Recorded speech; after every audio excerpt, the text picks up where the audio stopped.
plannings and being outdoors. I'm gonna say we are doing. Yeah, he's like running the passcode. Oh, I'm sorry, see, was, He needs it. He needs it. yeah. Are you gonna text him? If I can find, Oh, wow. And I'm trying to figure out how to do this. Let me see. Yeah, probably. And then I'm gonna put in the. you're gonna text him. I'll tell him. Oh, right. Oh, exactly. He tried an 8-7 number call. Yeah, even if it's the same provider, you just get a new You're gonna send it to Brian. portrait. to Brian also. Yeah, Oh, but we keep this up. I don't even have to do anything. We just leave it alone. I want to drink some coffee. Perfect, thank you so much. Okay, we're good now. Mr. Lee, we thank Mr. Lee. Applause. For those who don't know, Mr. Lee was yanked from his seat and pulled in to help us get set up. So we will be starting here soon. We can only agree. All right. Well, thank you all for being patient. I'm hoping that perhaps your LinkedIn will work. Oh, no. It's good. Well, we'll keep trying. Well, in the meantime, welcome everyone. We are going to have a little bit of a difference with our agenda today. We've got some incredibly great feedback after our line-by-line report review last meeting, and we are going to defer with Kristen and Faith and them a little later, the update about the report, which is going to be revised. And instead of having each of us go line by line and give feedback, Wayne with Kristen and anyone else who wants to participate, who is part of the official committee, is welcome to. We're going to send out what we would hope to be a near final draft with comments that will have been included not only from Wayne as a representative of the retirees, but if there is anyone that has something burning that's very important that you feel needs tweaking or editing, I think Kristen already has those. So we're going to try to put that report conversation to the end, if probably not at all today. We're going to be focused on some of the things that I know my co-chair, Representative Bombach, along with many of you, we're still concerned around, eligibility issues. And so again, we've done some things with plan, we've done some items with funding, and I know that we're going to focus on around issues with Medicare retirees. Before jumping there, I will do a call to order now. I think, Sarah, are you ready to do the roll call? Yes. So we'll do roll call and then we'll do our minutes and we'll get started. So go ahead. Great.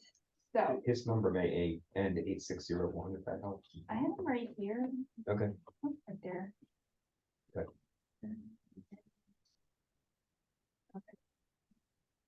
Okay.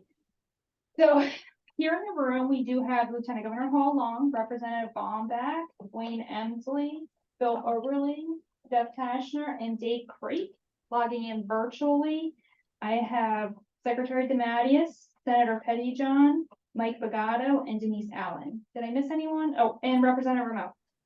Thank you. Yeah, I just got on my cell phone. I can't get my iPad. Thank you. Very good. We're glad that you are on. Great. And we do have Stuart Snyder here for the commissioner who's not available today. He's just here to listen in on the meeting. Beautiful. Thank you. And we appreciate him getting Mr. Lee for us. So let us get rolling here. We are going to go right into approval of our September 27th meeting minutes. Before, there was one email we got from Secretary Geisenberger, who I don't see on today, a correction at the bottom of page 2 right there. This is the correction. It is in the material that you all have. What was the correction again? Right here, this last sentence or two, he kind of broke up these two sentences right I here, got it. and then added this just a little bit more detail Sure. about that.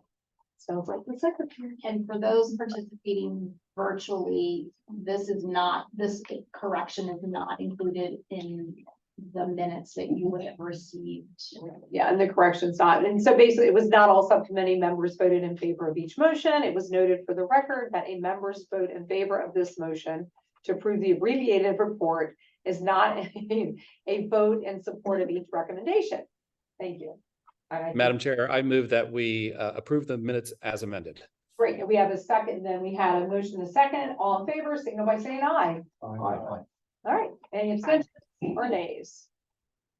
Hearing none, and Senator Townsend, have you been able to join us yet, sir? Our co-chair, not yet. When he does log on, let us know. Before we proceed to the future goals, I'm just going to turn to my co-chairs. Do you have anything else to add to the agenda? Anything we need to say? Can we, at this point, talk about the next meeting dates and times? We could, if we Just would in like case people to. leave early, it's probably good just to Okay, put it in their calendars right away. yeah, Yes, so the next meeting is scheduled for November 28th. That meeting will be from 1 p.m. to 4 p.m. here at the Delaware Department of Insurance. And the December meeting is December 20th. That meeting also at the Delaware Department of Insurance is scheduled to begin at 10 a.m. and run until 1 p.m. okay. Anyone questions? Okay. Right around the holidays, right? Okay. Well, now we will proceed then with discussion of item number 3 and items number 4. Discussion goals for future Medicare and non-Medicare retirees. And I think were you wanting to kind of Sure. facilitate here? And just so members know, around 1:30, I'm gonna have to slip out and Representative Bombach, and then if Senator Townsend is here, we'll lead the meetings. And I know in person Representative Bombach has graciously offered, so thank you to you. Go ahead. Thank you. So there's a 4-page handout. I don't recall what the title of it is. I call it the 4 slides. That looks like it. Yeah, so it's up on the screen at this point. And there's 2 pages for age 65 plus retirees and 2 pages for pre-age 65 retirees. The first page presents, and this looks at what people are currently paying, and this looks at both the 50th percentile and the 10th and the 90th. It looks at what the state's paying, and this assumes the 5% share by the retiree. And it also looks at what the retiree is paying annually for Medicare Part B. For it can be higher based on income. I think it's the 164 or so, $164 per month level. And throw it out there, and then on the next page, what you have is what it is at different years of service, along with the 50th percentile for the less than 20 years folks, and then the 3 data points for those with 20 plus years. And what the reason I present this is I think it feels like we've often used the phrase put the cart before the horse. We were looking to have this be more financially sustainable. Either we cut the benefits or we shift costs from the state to the retiree. What I'm trying to figure out is and I'm not leading subcommittee, I'm asking the subcommittee, what is the subcommittee's preference of the magnitude of any cost shift from the state to the retiree? And I think we did have one projection looking at if it was $100 a month that Wayne had suggested. It was somewhat related to what the Medicare premium was. Actually, it was 2/3 of it, but I still can use. Once we have that, once we know what our comfort level is, what that range is, then I think it's, I mean, I can in a day come up with, if we did this Medigap N and we, or if we changed it from 5% to 7.5% or whatever, that to me is the downstream. But the first question is, what's our goal dollar wise of shifting? And I'm talking about for non-grandfather, if we're changing things. So that is where my definition of grandfather comes up. I know grandfather can mean 2 different things depending on, so I want to lead with the definition. For somebody who knows that the current system is they're not eligible for, so this is for the next tier, the non-grandfathered, how much are we looking to shift from what the state currently pays, which for someone with 20 plus years is $5,236 a year for a retiree who's 65 plus. So Paul, I'm happy to jump in. I have 2 comments. Mhm. One is nothing, because I'm frustrated having sat for 6 years on the SEBC, and all we hear is cost shift. We've got a pricing issue that affects everybody, and since we're talking about non-grandfathered people, this isn't going to hit for years out into the future. And I really think this is putting the cart in front of the horse, because now we're going to attribute to people certain costs before we even try to lower the overall pricing issue. So that's my one concern. And that's why I have very little tolerance to just shift from the state onto the plan member, because that's what, quite frankly, the strategy has been for a long time. And I know on behalf of the unions, we've always pushed back. The second thing that I'll offer for the group that is concerning for me here is my understanding, and this goes back to pre-2010, when we first had an outside firm look at the whole group health insurance plan. And I believe that was Willis Towers Watson, and maybe Chris most recently talked about, we look at it as an overall group, but I don't know that there's ever been an actual rating of the individual populations, active, pre-Medicare, Medicare retirees, so that there's actually logic to the contribution rates we set in relation to the experience and cost of the groups. So I worry that just looking at pages and shifting numbers isn't a solution if we're going to talk about getting this done, and we're talking about future non-grandfathered people where we know this isn't going to impact anybody for years. I think it's more prudent on our behalf to say to the SEC, have the work done to really look at these populations, look at their experience, look at the claims, what would be required to set individual contribution rates for the different groups, if we were going to do it that way, and then encourage them in the future to create a more equitable solution than what we have today, where, quite frankly, my understanding, and I know we've always focused on the post-65, but everything I've heard in the last 10, 12 years, it's the actives and the post-65s who help subsidize the pre-65s. And it's all over the place. I mean, we've never truly, and we never truly rated the groups so that there's logic in the contributions they're charged relative to the experience of that group. So my suggestion is, rather than just reshuffling the deck chairs, why don't we encourage them to undertake a study to actually rate the groups based on their experience and come up with suggested contribution rates that are appropriate. Once they get that information, it's going to look dramatically different than what we have today. And I think at that point, what the SEBC should do is consider a transitional program to get it so that it's more equitable. Because quite frankly, to just make the switch now is going to be a significant negative impact on the pre-Medicare retirees.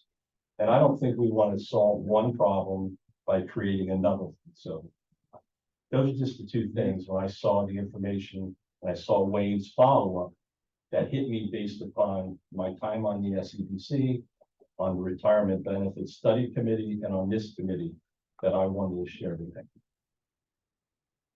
I'm going to hold some comments to it. Thank you, Jeff. No, I appreciate it. No, Jeff and I have obviously talked. We guys talk occasionally? And I'm in complete agreement with Jeff's position. In fact, he beat me to a punch on this one. So I don't want to move you. So just so I'm clear about this. So I would just say it's $100, but that's for the group hired after 1/1/25.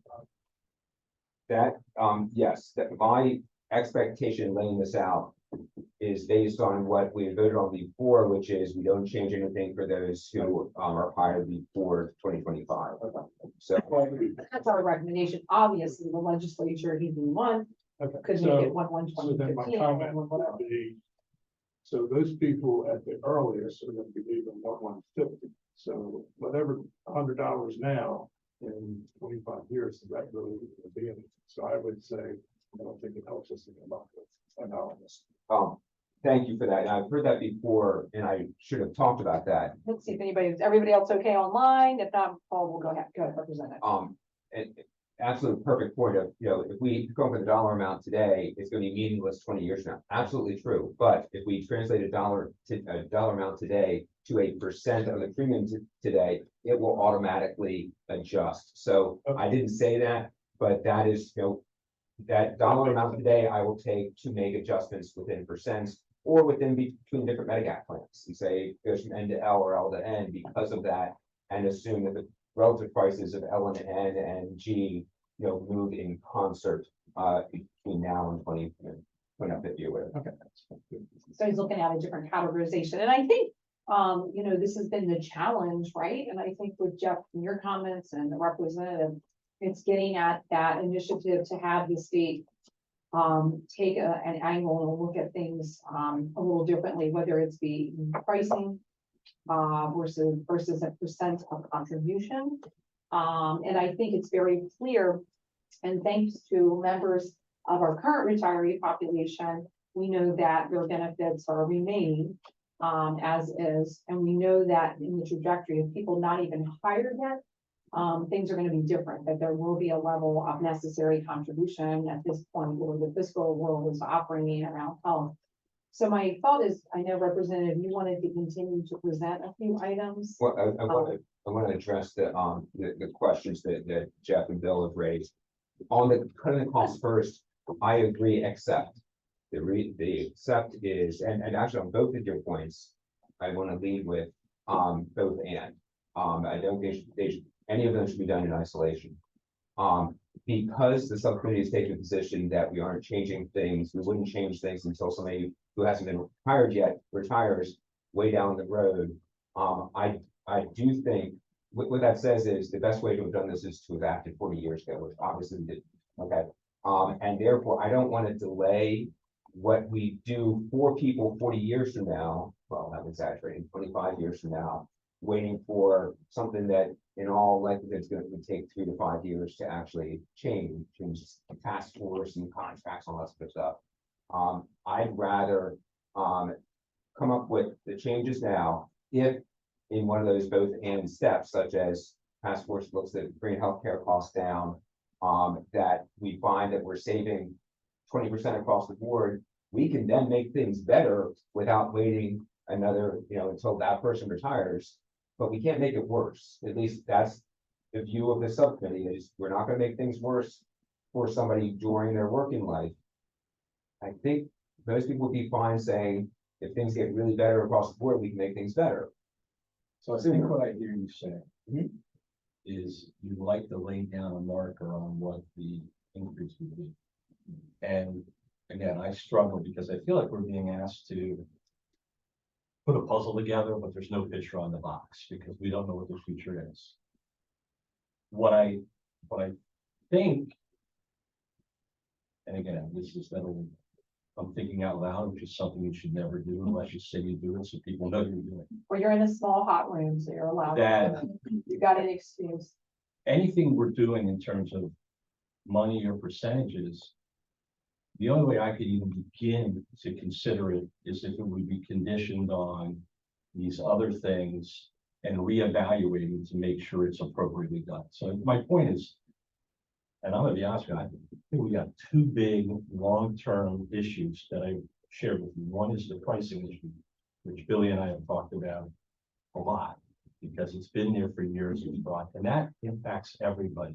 The other one is the idea of, we've always set our contribution rates so that we're hopeful that at the end of the year, we have enough money in the GHIP to pay the part. In fact, I can remember years ago being told by somebody, you don't want to know how it works. We just make sure it all gets taken care of. But over the years, and I know in conversations I've had with some of our consultants from time to time about this, there is no rhyme or reason to the way we set those contribution amounts. It's not tied back to the experience of the individual population. So we've got three, and we've got to make a decision. The SEBC You're gonna continue to rate everybody together, or you're gonna look at separating out the populations and trying to do something that's a lot more logical. So I say that because to me, the end but or but if or whatever is, you feel you need to lay down a marker. I think that marker's got to be conditioned that we're gonna do this other work. And then when this work is complete, we're gonna reevaluate whether the marker is appropriate or not. Because what I worry about, quite frankly, Wayne's sheet scared me where I saw 8%. Is, you're just now putting 8% on these people without any idea of what that's gonna mean in the future. And I think it would be irresponsible for us as a group to suggest that that happened now, and then 25 years from now, people figure out, quite frankly, what does it mean? So to me, it's like, let's do the work we should have been doing all along 40 years ago. To level set, figure out where we are. We understand that we can't continue the way it is. But let's get an idea what the picture on the box is before we try to put the puzzle together. And I'm suggesting to you, I think, work on getting that information on what an appropriate rate setting would be for the different populations. Starting to work on pricing is going to start giving us a picture of what the picture on the box is. So as we put the puzzle together, we get it right. So, one thing I'd point out, and, great points, and on the rating thing, I agree with you completely. You're not gonna be surprised by that. And also not only to figure out what it should be, but also figure out a glide path to get there rather than anything sudden, just like with property assessment, you don't, have a gigantic spike in one year. And I think that our subcommittee, we can do it now, but I think it's best if we compose what that motion would be and present it at the November meeting. It's nice to have monthly meetings so you can say the November meeting, you know what you're talking about. But so what I'm seeking input here, so I can come back in November and say, here's the plan, whether it be a 10 or 15% for someone with 20 plus years, or whether it be shifted to L or N or whatever, that these, I'm looking for a non-zero answer on the amount of shift in there. But I'm completely good with several additions to that. Just like we said on the OEC thing, it is something that needs to be revisited every 5 years to figure out, okay, how does that change? Are we going faster than we want or slower than we want? And along the same lines, if we, in the November meeting, saying this officially, I don't think we're going to get to it today. I don't want to get to it today on the health cost study process. If that goes in place in 5 years or in 10 years, it's clear that this has these very beneficial benefits across the board. Then we can say, we told you you're going to be paying this much retirement, you're actually going to pay less because of this. Of course, if it's done as a percent, then if everyone saves, that means dollar-wise they would save, just like the state would. My preference, and I view it as one member of the subcommittee as I'm great on both and. I am, and as far as conditional, it's guidance because we're advisory subcommittee and we can't have really teeth on that, but I think that our advice should be there. On the issue of subgroups, there's at least two things that aren't, I want to change this in a plan that's in our scope. One is to make sure that our plans on percent of budget, on OEC, et cetera, are a written program. This was mentioned months ago at one of these meetings of, we have a written plan of what we're doing to address the financial backing of this that will be looked at favorably by the bond agencies. I think that has to be one of our recommendations. And I think that the SEBC needs to look at the subgroups and have rating update on that, and then a path to get them in line with what the premiums we charge. I think that needs to be there also, and that's not change this plan or that plan. That's just how SEBC manages this going forward. I think that has to be there, and I think that's something that we bring up the next meeting. I think we need to work on the wordsmithing between now and then, and people can see it a few days before the meeting, and we can have a discussion and figure out what the final wording if we have votes to pass it. And I would agree with that. I think what you saw now is great. Speak a little louder. I'm sorry. I think what you saw now is a great example of what's missing in too much policy dialogue today, but needs to. It's when people meet in the middle, right? The system's designed to work best when people meet in the middle, and that just doesn't happen. But, the way this was framed, it was, let's increase it by X amount. Right. You asked what the concerns were, we shared our concerns, and doing that in isolation without a relation to the pricing issue, as well as the concerns about the rating and the contribution set. And what I thought, again, what I think I heard you say is, if we can come back with language that ties that all together, meets in the middle, that's where we want to go. And I'm happy to work with you on that for the next one. And I even say, let's have the formal policy on, how SEBC is working on the funding pieces.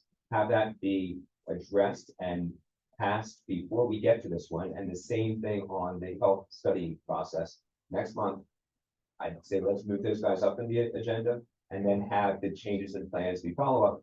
Then let's get them all on next month's agenda. But we need to figure out what high level, what we want in each of those 3 pieces or 4 pieces, because we'll also sub 65 in there. So I'd love to hear if there's subcommittee members who are less comfortable with the multiple pieces moving at the same time and having it in there. I think that's necessary to get the picture on the puzzle box. And so if anyone online would like to also speak up, or anyone here, if you think about, we always talk from day one, 3-legged stool, eligibility, design, funding. What we have here are commentary around not only the eligibility, but it overlaps the foundational level, right, around pricing and all. So you're wanting to come back, kind of meet in the middle, you and Jeff and Representative Oberly, perhaps get together before our next meeting. Are there other comments from committee members? I mean, certainly at the end, we'll have comments from the public. Anyone else have thoughts, concerns, or anything? There's 2 on the dial. There's 2 dials. One is dollars we should from the state to the retiree, and that would typically be with just a premium % difference. And I think Wayne has run some of these numbers. And the other is total policy cost going down, which means it's a less comprehensive program than the current Medic bill, which is itself a little more generous than what the current Medigap G is. So just going to G will be cut the cost by, I think it's $500 a year. So the total cost by $500 a year. And so I'm interested in the subcommittee's views of, assuming we do a multi-front approach to this, what is the general feeling about shift from the state to the retiree, and also a shift from the current Medic bill comprehensiveness level to a less expensive one? Also, maybe one where the retiree would have the choice to pay more out of pocket if they wanted to move up to the more generous one, more comprehensive one, I should say. I mean, I think you can make different recommendations. I mean, it ultimately will fall with the SEBC and then ultimately to the legislature when you're making changes to eligibility. I do think, as a committee, we put a lot of work into accomplishing Senate Bill 29's initial role. And if there is more work that can be accomplished, some of this may be at a subcommittee level off of the retiree committee. Some folks, because I know as Dathan, we move forward getting through the initial report that's upcoming, it may be that we can come before and get some preliminary, like you said, put a mark in it, put a pen in it, have it written in there as some exemplar. It could be a supplement in the back, an appendix, a table of view, a narrative that's included. Because again, I think you're getting at the richness of making sure we're not not addressing all the pieces, yet we can't forecast the future. But we don't want to not repeat what wasn't done, as you stated, 4 decades ago. Senator Townsend is here? No. Oh, Senator Townsend is here. He is here. So Hello, Secretary Senator. Geisberger. Senator Geisenberger, welcome. Brian, you have your hand up, Brian Sippel. Thank you so much. I just want to add a little context to some of the stuff that Jeff was talking about relative to the ratings. We've looked at rating, I'll call them 3 groups separately: actives, non-Medicare eligible retirees, and Medicare eligible retirees. We've looked at rating those 3 groups independently, such that there are rates that are, call it specific and representative of their demographics and the plans they enroll in. We've done that in the past. I think even Jeff, I think we looked at it when you were on the SEBC, and at the time, the SEBC did not want to separately rate the groups because of the impact that that would have on the actives and the early retirees. And since we're specifically talking about early retirees, the magnitude on those people's contributions, honestly, really both grandfathered and non-grandfathered, because don't forget the shares that the employees pay of the plan option that they enroll in are regulated, right? 13.5% for the PPO, 6.5%, don't quote me on the percentages, 6% on the HMO, et cetera, et cetera. And if we separately, independently rate the groups, those percentages would still apply. It sounded as if a takeaway from this is to sort of rehash that analysis and what it would be. Just keep in mind that while more than likely the Medicare contributions, the share that the retiree pays would go down, the early retiree share from a dollar standpoint would go up significantly, probably somewhere in the 50 to 70% range. So it would be a big impact to non-Medicare eligible retirees if the groups were rated separately. Not saying we shouldn't look at it. Jeff raises many valid points. It certainly makes the most sense from a true rating standpoint, certainly makes the most sense from an OPEB valuation standpoint in terms of retirees paying a share of a true retiree cost, but it will have big implications on early retiree contributions and active employee contributions. Great, thank you, Brian. Sure. Good job. I remember it was like around 42%. That's what I remember. And that's why I said, get that information again and actually take a look at it and look at a more equitable way to do it. I'm not suggesting at the end of the day that everybody's going to pay their own freight, but we have never looked at it across the board and said, how are we setting all these things relative to each other? And then I know Bill and I have had conversations with some folks. And I think we had a group, you may not remember this, we coordinate benefits for actives with spouses, but we don't necessarily do anything that I'm aware of. We can to check if somebody who is retired from the state but gone to work somewhere else has insurance and doesn't take it. And it's almost, maybe not the correct way to say it, but it's almost like we're benefiting that future employer who says, well, don't worry about it, Dave. Don't take the insurance. I'll give you $2,000 more in salary. We'll let the state pick up your insurance. I'm not sure if that's the right thing. And I don't know if there's a way to be able to look at people who leave state service before they're 65. And if they go to work somewhere else, to do something similar to a coordination or an evaluation of benefits so that they have to take it from their other employer.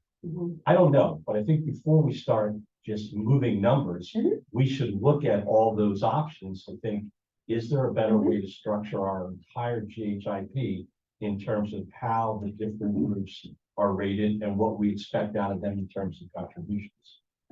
Wayne? I did what you just said. I retired. Wayne, talk a little louder. I retired from Delaware. I went outside and worked at another location outside the state. And I was asked in writing whether or not I was getting health care from them. And if I was, then they took me off of the state. I wasn't, so I stayed on, but the question was asked. But my understanding is that, does that happen all the time? I've got. Eligibility of benefits. The new employer asked? No. Did the state pay the state benefits office or the pension office? Did somebody, I remember So wait, was your wife, she is a retiree as well? she is also. That's why she was probably carrying the coverage and it's part of the spousal benefits. That's not a requirement if you are the retiree. All right. Right, and that is something, and I think these conversations are important ones, I know, whether again, we tackle like the big issue was plan design this year, right? And we've got this other RFP out, and then we've gotten into some of the funding options perhaps to look at. So I think what you're getting into are some of the eligibility items to put a pen in it at kind of a higher template, rubric level, conversation level. But again, not being able to project, as you rightfully agreed with Billy and Jeff, we're not gonna be able to say $100 today or what, Mr. Frick was saying, to predict those numbers into the future. But let's not forget, and so perhaps coming forth when you all get together and your great thought minds, in the next month before we come back, if you come up with some type of recommendation, it might fit nicely into a sub work group off of the, whether you make a recommendation, they don't have to take it to the SEBC, or if you do something, a subgroup working on certain items under the retiree group, retirement committee, or some other form, because we know y'all have the recommendation for the health commission, which would be the whole pricing, the cost, etc. So when you all get together, perhaps there's a method you can come back to so that we can put in the report something for the governor and members of the legislature. If I could just one last thing, the other thing, like Yeah. Wayne did a lot of work and I appreciate it, but there were some suggestions about for pre-Medicare retirees, the percentage that they would cover based on years of experience or years of service and age. And that kind of thing, to me, to just do that without the underlying study and understanding, I'm really concerned about that. I'm really concerned about saying that, somebody's gonna pay 50% of the cost if they're at this point, when we don't know all the underpinnings, and I think the stuff that could be beneficial if we took a deeper look at this. And Brian's right, this has been presented to the SEBC every now and then, but here's what hasn't happened. There hasn't been a sustained, in-depth conversation where people really take a hard look at this. At least the people on the SEBC, I'm sure folks in Faye's office and Dave's old and Joanna's office now have done that. But we as the SEB decision makers would get like, here it is, and then we leave and not really look. I'm talking about get a group of people, smart people that are willing to put the time in, roll up their sleeves, and really figure this stuff out so we get it right.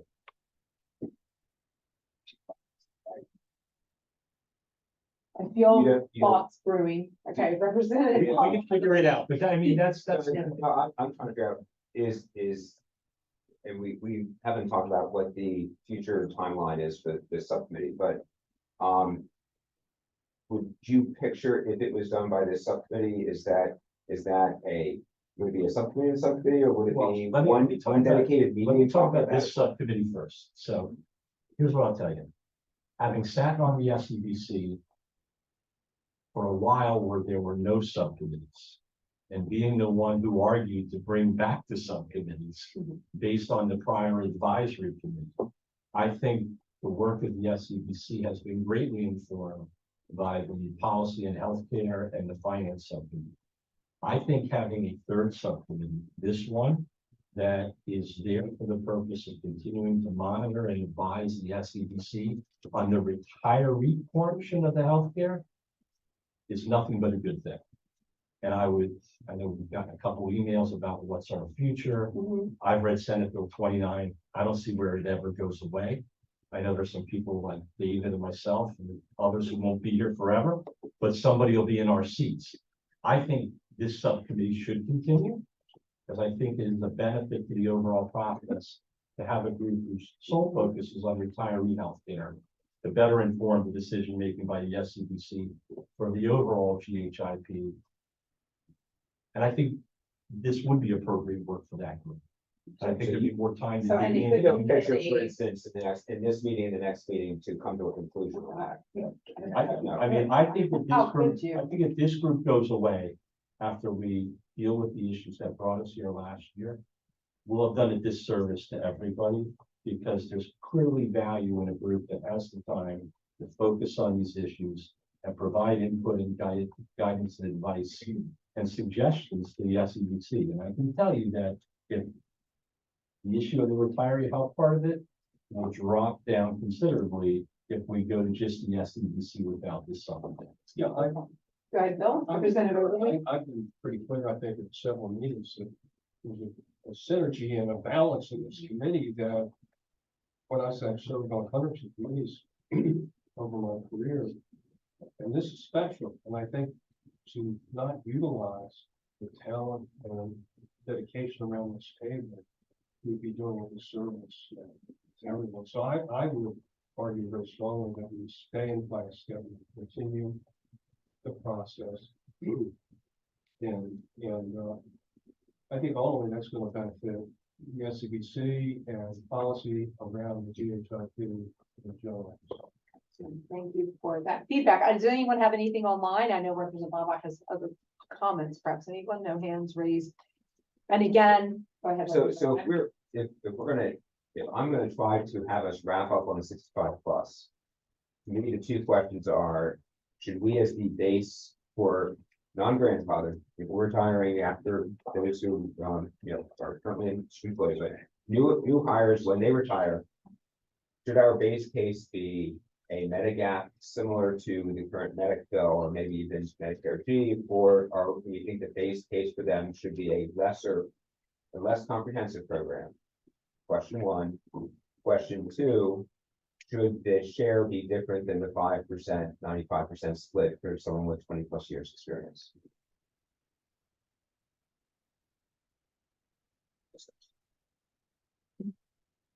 So, I would say yes, because we haven't saved any money anywhere.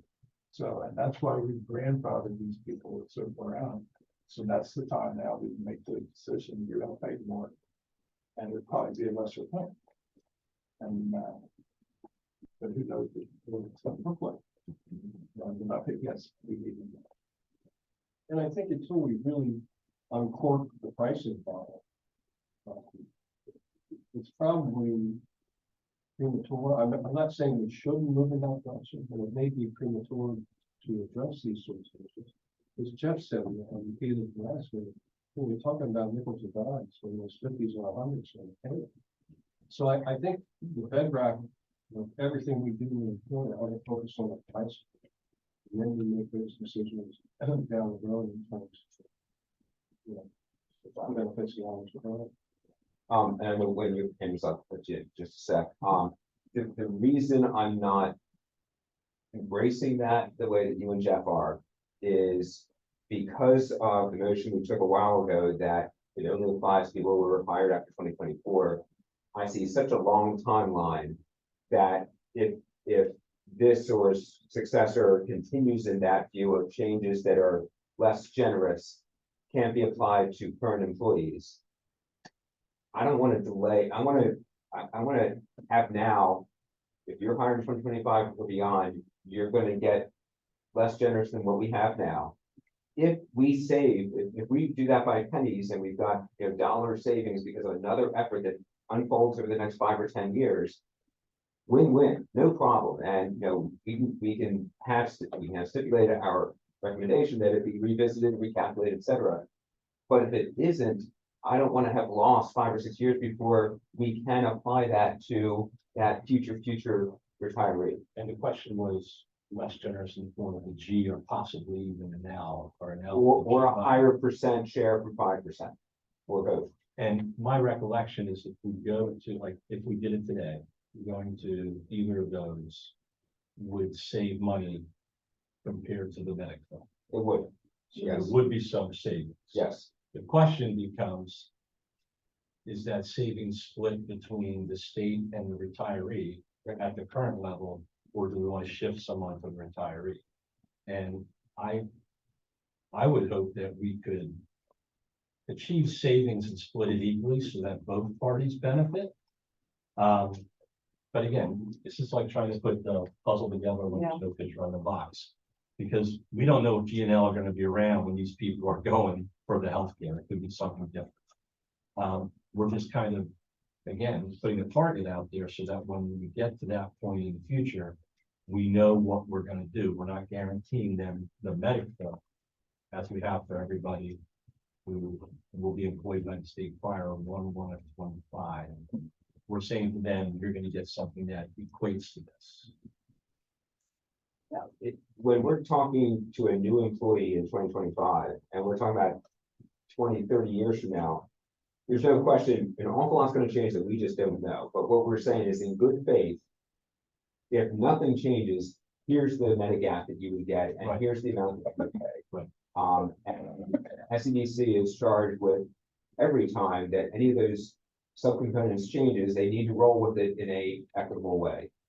So we don't need to, we do have to take some things on faith of rolling with the punches of the changing landscape will go in there. So I think we talk about what's available in today's tools terms. And we know that when we're having that conversation with that person, that what we're telling them they're gonna get is gonna be a savings over the medical. But we know that the G and L we're gonna talk to them about will cost less than medical.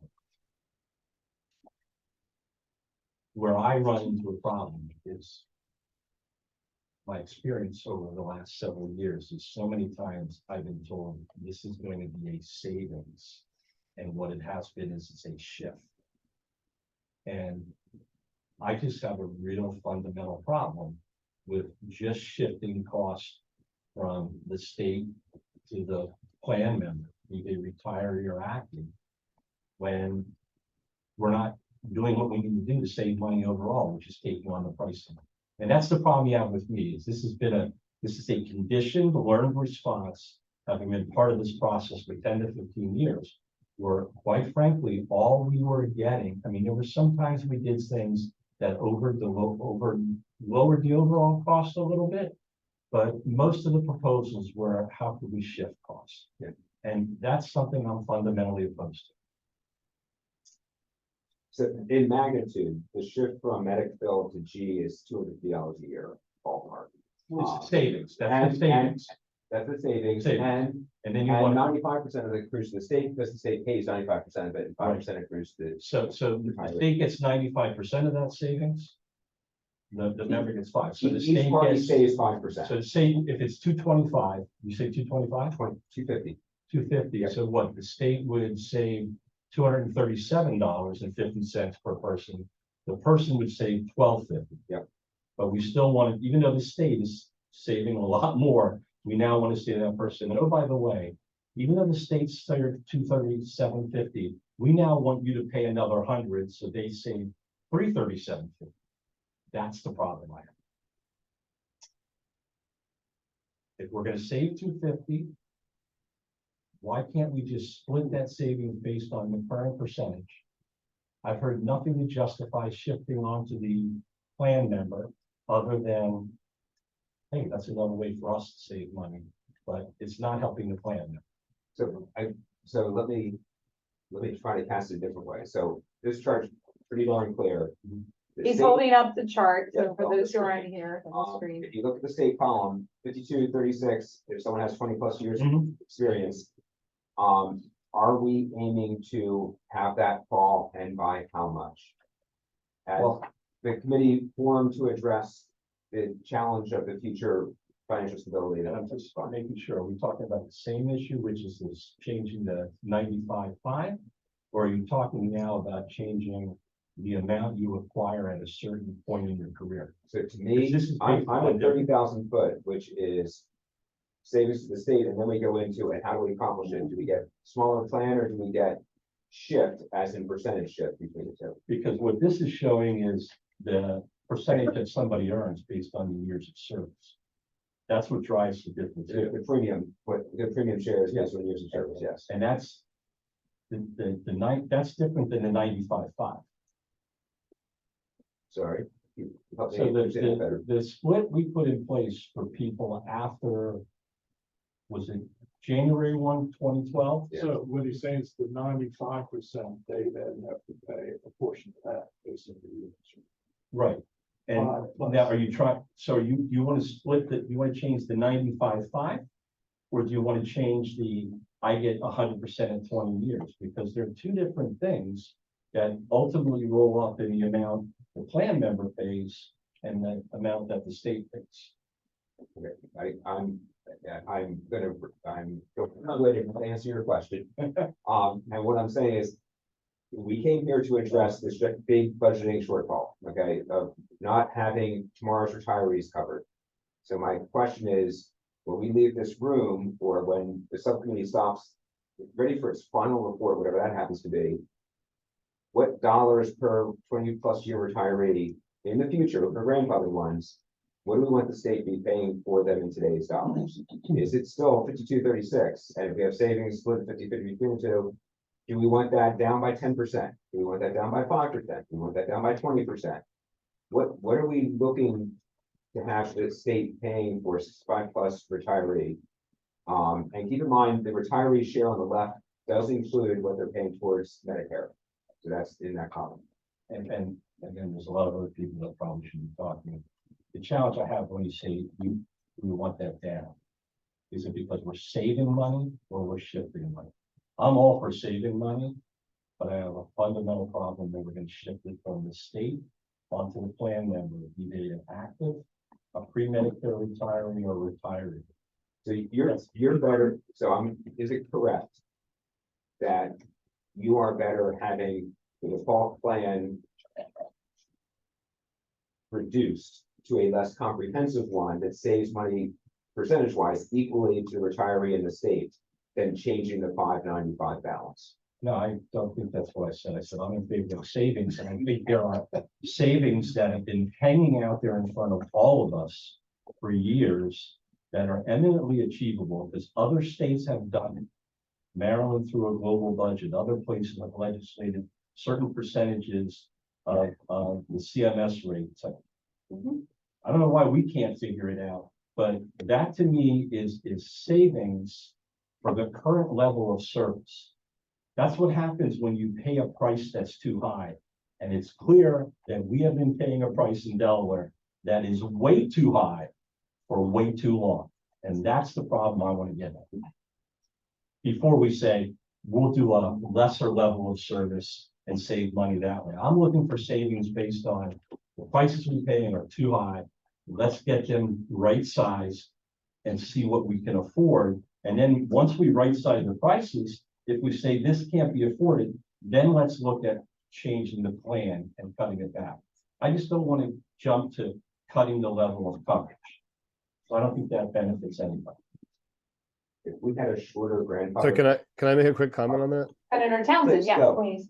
Hey, everybody, apologies, I'm not able to be there in person. I just want to say I almost entirely agree with Jeff on that point. I want to note though that I think that there can be kind of two categories of sort of plan change. I don't think in any way, shape, or form I'm at all proposing like dilution of benefits at all. I think the issue is that what can be done from a plan design perspective to encourage or even like sort of force better coordination of care, or like we know there are people out there who are not getting effective care, sometimes because the system is just can be so muddled, it can be so inefficient or complex. It's like, hey, if we plug them with the right resources, we plug them into the right kind of providers, we plug them in with the right models, like they will be better off with their care.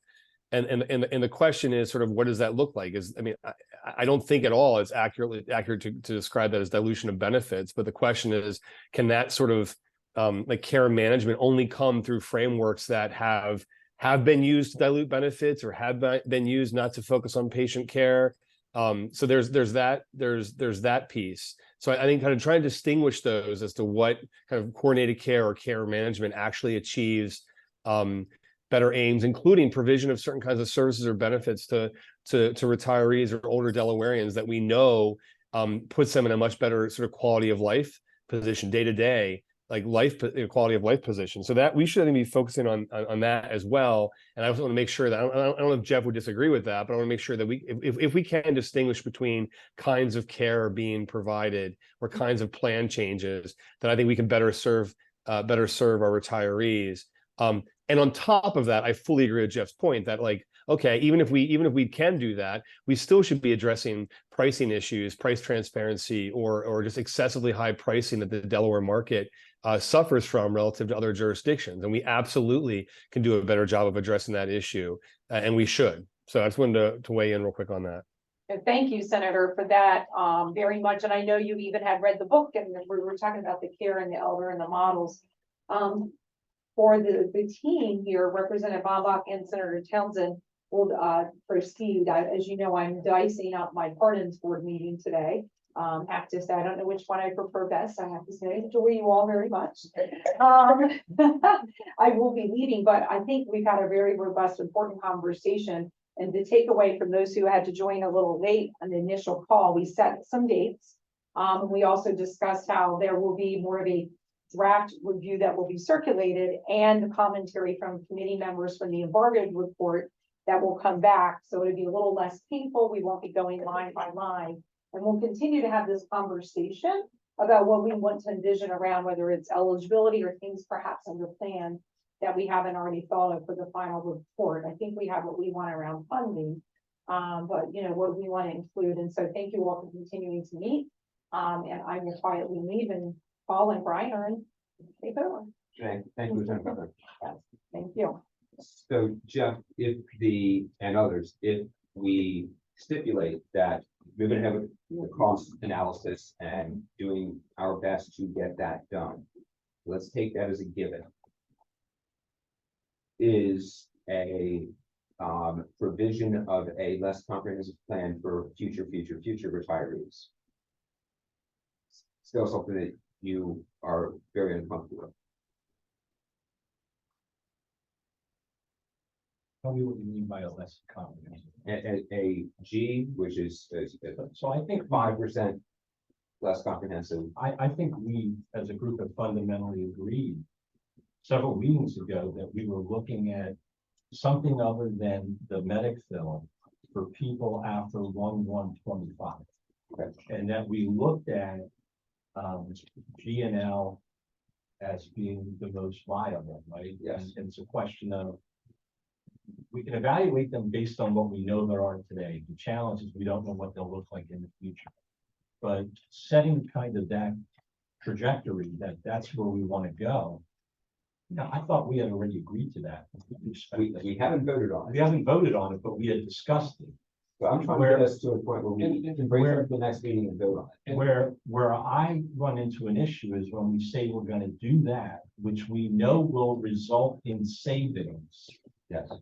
But then we want to put on top of that, shifting more costs onto the plan members.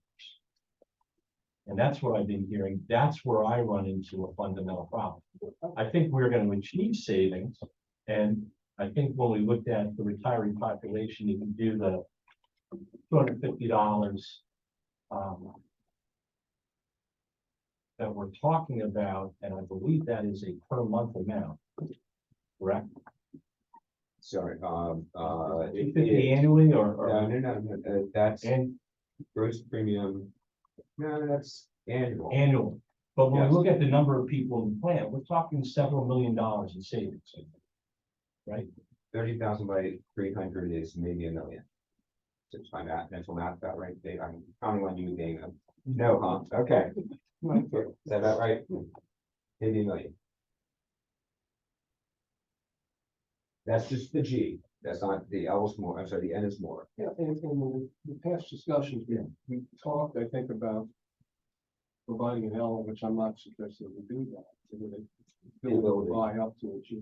Yeah, I have no problem, supporting a motion that prospective employees would be divided the G plan, as long as the split remains the same. The 595. Correct. That's what I'm, yeah. So, Now, what about a greater plan, a greater change to a less comprehensive plan, and still with the split being the same? you talking about an L plan? Yeah, yes, correct. Which is about $1,000 a year less in the gross medical premium.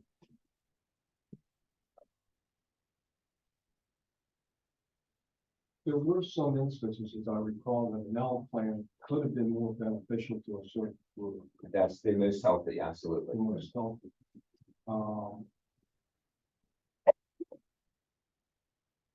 I don't know, I have to do that with some thought. I mean, I have no problem with G being a default plan moving forward. I mean, quite honestly, I guess there's a practical problem. You have people that are going to be hired on January 1, 2025. They need to know what the heck they're going to get. That's why I'd like to get this done this year. Yeah. I mean, assuming this committee continues, and I hope it does, I have no problem supporting a G at the 95-5 split. And we can continue to work at lesser plans. It might be available as an option for those who want to choose them when it's cost beneficial for them. So let me throw out, again, I'm working really hard to not directly address what the previous person just said. So what I picture next month is starting with the notions regarding the rating of subgroups, about the task force to look at the pricing, get those done, first two items of business, okay? Third one is for future non-grandfathered retirees, because this is what I do, throw out L as the base with the ability to buy up to G. And if we fail to get sufficient votes for that, this follow-up motion would be G is the base, with the ability to spend down to L if the retiree chooses that. That would be my first choice. So I'm not counting on your vote on the first one. Gotcha. I'm not hearing, at least, and I'm hearing from the two of you, any comfort with changing the $5.95. Right. And again, it all goes back to the pricing issue. I mean, I've been involved in this, well, Jeff and I have been involved probably for 20 years. And that's a sad comment for me. The pricing issue for me, very difficult time for any more cost shifts, which we've seen in the past, until we dealt with the cost shift problem, not being the price. So the answer to the question is, I'm not interested in entertaining, any different split at this point, based on, I think, what Jeff and I do, hopefully fairly. So sticking on the 65 plus, Wayne, you have not been speaking too much yet on this part of the meeting. You had, quite a while ago, you asked a question, and you said, were you interested in change? The question was the full coverage started at 20 years? And then we've been talking about the coverage. And I will say to you, and I need to go back and look at the plans, but I like the idea of the G and L being in the mix. Whether it's G is the standard and buy down to L, or L is the standard and buy up to G. Very honestly, to me, it's tomatoes and tomatoes. But I want to respond to the notion of the years. I think certainly my concern is the people who come to work, the folks who come to work for the state and put in a lifetime of career and then expect some level of healthcare assistance from the state. I think that the 20 years is unnecessarily generous. And so I'm comfortable with the idea of the full coverage beginning later than 20 years. I think the plan that I presented is 30 years or more. That's the people that our organization is most about. So, I'm willing to consider the notion of moving up fully to a higher level. And is it correct that you would have a carve out for those who are required by the state to retire after? Sure. Right? Yeah. Yes. So, and I think it's great to be also looking at the eligibility spousal, vested with there's the 4 terms we talked about. I think one of the things I've said to these one-on-one people is it'd be nice to just make a decision and have it done. Whether the decision's yes or no on each of the items, I do care, but I would like to get them done rather than just always hanging out there. And when I appreciate you bringing that up. So as far as coming out with the base L by G or base G by down to L, you're open to either one. You're fine having that discussion and hopefully a decision at the next meeting. Yes. Okay. David? As I said a little bit earlier, I think we need a less stricter kind of G or L, whatever. And the 95%, 95.5 is still very generous, so I could. You're open to more. What I would suggest, is that we prepare a motion also that you select a number, 1090, whatever. Let's have that ahead, at least available a week ahead of time, so that members, it's distributed, members and the public have a chance to review it, share public comment, and, you know, and then we'll come ready to discuss and decide. Does that sound good? Good. Any other committee members online? Paul, Sorry. when you do that, can we, I know we've looked at 10% of percentile, the 50th to 90th, right? Knowing that more healthy, less. The 50th percentile in my mind is the average person. Half above, half below.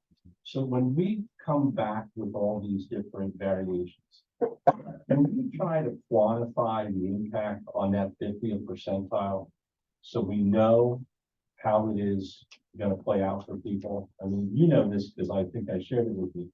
I went back and redid a lot of this where I looked at all of them and like the 50th percentile, looking at L, looking at G, looking at different percentages. And I just think it's real. I think if we're going to push to a vote, can we at least agree that when we come back as a group, we're going to bring like comparisons or like proposals so we can compare them and all agree to focus on the 50th percentile and talk about what it means, percentage, potentially dollars for people. Because that's the way I try to look at these things, right? I can see what it means for them now, and I can try to project into the future. But when we're doing all over the place, and when one person's talking about the 10th, it's hard to stack them up side by side.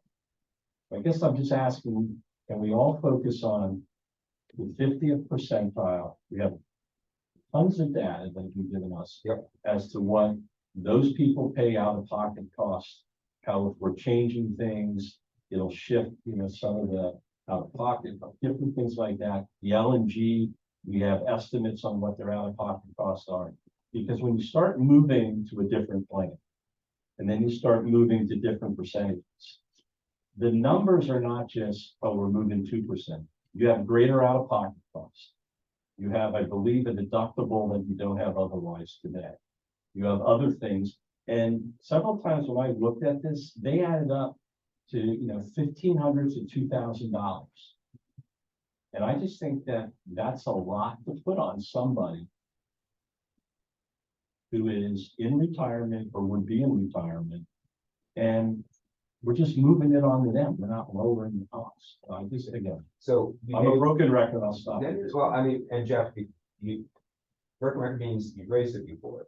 I've had past handouts that were yellow based in their tables, and it did present that, I believe, that showed I think it showed what the 10% in the 10% 90 balance would be out of pocket for the 50th percentile. What I hear you say is and David, we can work together on getting the same kind of apples presentation of here is what the non-grandfathered, this is what the grandfathered under medic bill would be paying out of pocket, what the state would be paying if we for medic bill. For non-grandfathered, this is what it would be for G, this is what it would be for L, 50th percentile, and here's what it would be for 595, here's what it would be for 1090 or whichever one you select. So we do have that. I think that it makes perfect sense to have that apples. I had thought of, if you just say, I don't, Jeff, I think the dollar, I was listening to dollars, I thought you said 1,500, that would be the bridge too far. If today instead we said the change can't be more than $1,000 for the 50th percentile, whatever it happens to be, that can help inform us to come forward with a proposal that does not break that guideline, those guardrails or whatever you want to describe it. But we are not going that direction, and I'm mindful of trying to move to the 365s. Well, really, you'll have to cost out a couple things here, right? G at a 95.5. Yep. G at a 90.10. L at a 95.5. And L at a 90.10. You went for and what grandfather is. Yep. And say we have five different columns. That's it.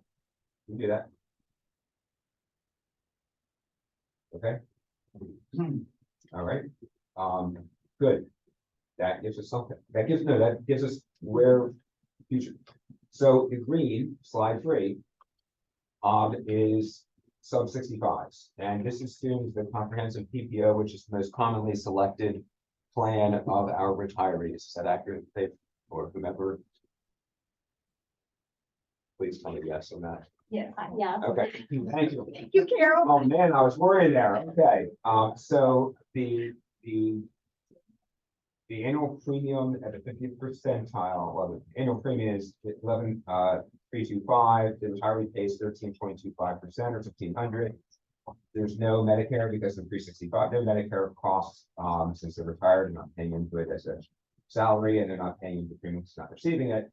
Out-of-pocket cost at 50th percentile for that plan averages $842 a year. So the retiree is paying $2,300, the state's paying $9,800, and it differs at 10 and state. We don't have 10 and 90, we have 15 and 85. So we have. So the next table does the same thing. It says, for a 365. Now, this is using a single group. This is current employees and retirees sub 65. It's not broken down to the retirees only sub 65, and it may therefore be, well, we already have said that the premium is understated, but it's what the state currently assesses. And as far as the out-of-pocket cost, it likely is understated because the really healthy first 10 years of their working career employees numbers are averaged in there, along with retirees who typically are going to have higher costs. But this is the data we have. So this is again one where I raised the question of both, are we looking to change, are we looking to shift dollars? Are we looking to reduce overall dollars? Presumably we don't have the option of reducing overall dollars because it's the same plans offered to current employees. So it's purely a shift, which would be presumably a percent change in there. And I know this is also one where I think Wayne's going to be taking no more time than the previous section, because it's 365. We've done a lot of work there with different things having to do with years of service and shares in there. Any initial questions before we turn things over to Wayne? The only thing I want to make sure everybody understands, and it's not on here, but I think we do, but I gotta say it.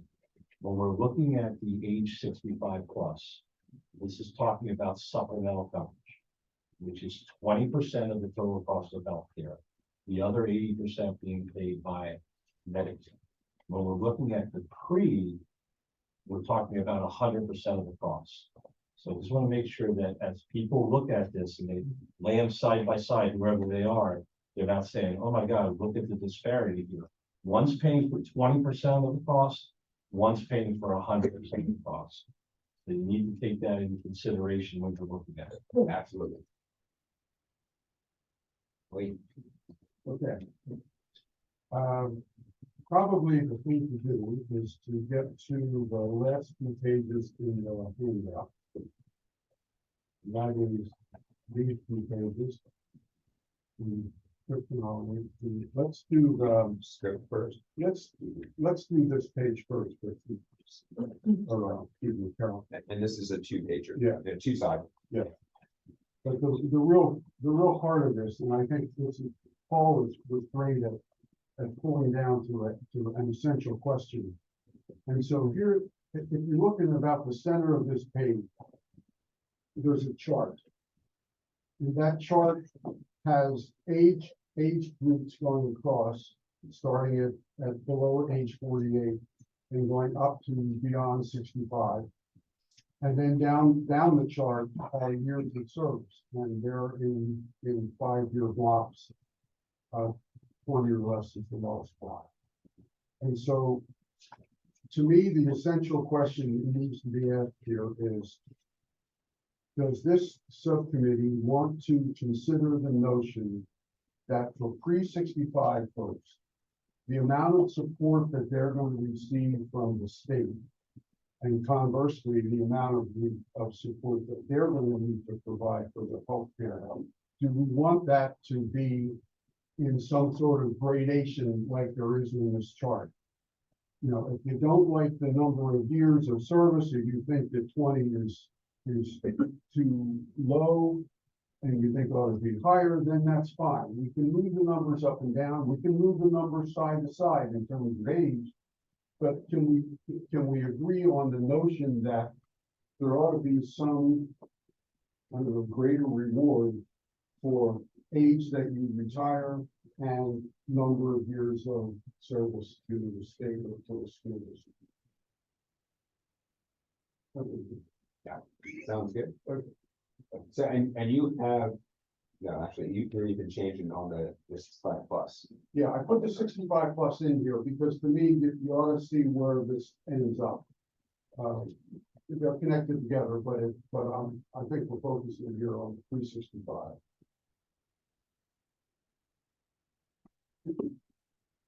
The last row of data there is the number of folks based on the most recent pension office data, the number of folks that existed in each of those categories in June of 2022. And Wayne, sorry, I believe you got some feedback, which is, there's a balance here between, the most equitable has lots of gradients, and the most expensive to implement has a whole lot of gradients. So you've got the balance between, you know, what we do now, where we don't look at this table, well, we look at only a table of years of service, not the age of the person, is far simpler to execute for the state government than is something that, you know, has 4 levels instead of, you know, 16 levels.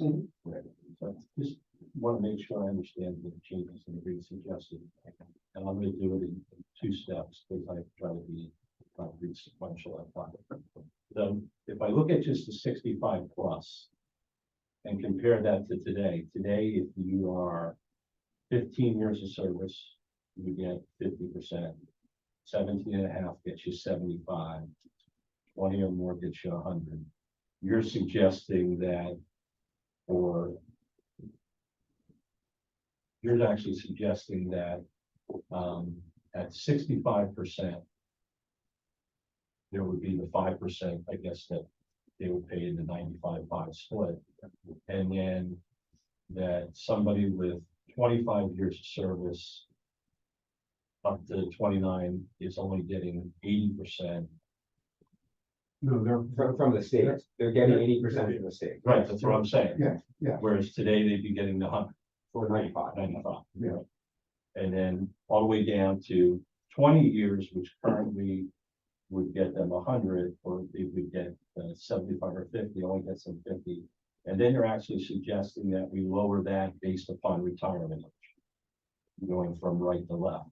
So I see these 2 changes. Number one, we want to change the first step would be changing compared to what people currently get, but then adding another dimension that we currently don't have, which is age at the time of retirement. Yes. So your question is there a tolerance for that? My immediate answer today is no. But I would like to be able, because we just got this yesterday, and this is a dramatic change. Is it, of the 2 axes, is there one that you're more comfortable with? I was sitting here thinking about that. I believe there is one, but I'm not ready to say it publicly. Sure. The age, this is that's where The right to left. Yes. the 20 years, I'm comfortable with 20. We moved from 5 to 20 basically a little while ago, but 20 is still maybe pretty good. It's good. These people are paying a lot if they're on the 20. So I'm fine as is, but if we were to continue with this, I don't like the age a lot. So I'm gonna, I spent more years outside of the government than inside the government. And, you know, yes, things are far different between the 2 environments. I get it, you know, completely. Outside the government, working 20 years and then having at, let's say, age 50, 15 years of paid retirement health just is, you know, inconceivable, to use a Princess Bride reference. So I absolutely understand the right to left. And given that working life, is at minimum, 25 to 65 is a pretty reasonable working life. That's 40 years. We're saying at half of that, you get 100% pay from an person who spent more of my life outside state government than in. That seems pretty darn generous. So I also fully understand the up and down. I'm just throwing it out. Throwing it out there. I get where Wayne's coming from on the taxes. No, I appreciate what Wayne's laid out here too, but I always have in the back of my mind, treatment of retention. We begin to impact age. Well, taking the two axes here. I have to question what kind of impact that's going to have in terms of recruitment. I would think it would hurt recruitment and help with retention. Well, Is it, am I? yeah, I'm just looking at myself with what block I fall in. I left at 62, I would definitely want 65. I'm sure the We've gotten 3 more years out of here. Well, yeah, It's sure, it's invaluable. I'm sure my deputy is waiting for me to get the hell out. She really was, she was. COVID hit 2 months out. But yeah, people are gonna go for 65. Based on this number. Interesting. Certainly recruitment. So we already have a recruitment process. Seriously, Absolutely. Do we happen to know how the Newcastle County and the other county employee health benefits are as far as this kind of table? Do not. Is that something by the next meeting you could try to get answers on it? Thank you. Only for Newcastle County. Yes, All if it's easy, anyone. we appreciate whatever you can get. Let's see what we can do. Just want to remind those committee members who are online, we do regularly I look over my left shoulder to see when hands are raised, so please don't hesitate to either speak up or raise your hand. They get a comment in the chat from Denise Allen about agreeing with Wayne's. Oh, very good. Thank you, Denise. So if we look at this table, I'm sorry, did you want to show you the table also? Or is yeah, that just well, backup details? well, let me explain where I came from on the when you have the put this in. About 2 meetings ago, towards the end of the meeting, I suggested the idea that I had in my mind that we ought to, that when somebody goes on to Medicare, there's no question they have to pay whatever the Medicare rate is. Today, it's $164, it's going to go up to $174 on January 1st. And so my thought was, well, gee, if somebody's 365 and they retire, they ought to be paying at least that Medicare rate. And so I originally said, well, gee, let's just set the rate that when you retire, 365, you pay whatever it is for Medicare. And Faith very wisely said, well, yeah, if we do that, it's actually going to cost the state money because people all jump to the BPO because, they're going to be paying money anyway.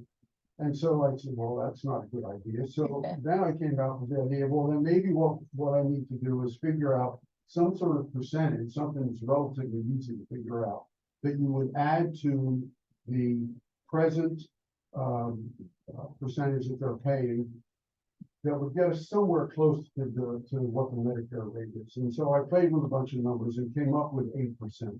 So for example, just to take the first column, the first row of information, and this got approved because Joanna got some real finite numbers and numbers of people. If we take the first row of information for the employee under the Highmark Delaware First State Basic Plan, the total monthly premium is $826, and the state pays $793, and the pension pays $33. At present, the state share percentage is 96, and the pensioner's share is 4%. And by the way, there's 184 people that are doing that as of this moment, or close to it.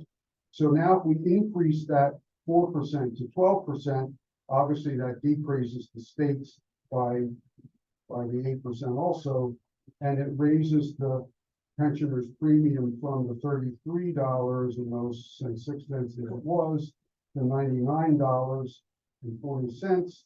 It's not 164, but it's on the way, and so they're going to increase their premium by $66. There's 184 people doing that, so that saved the state $12,000 a month, $146,000 a year.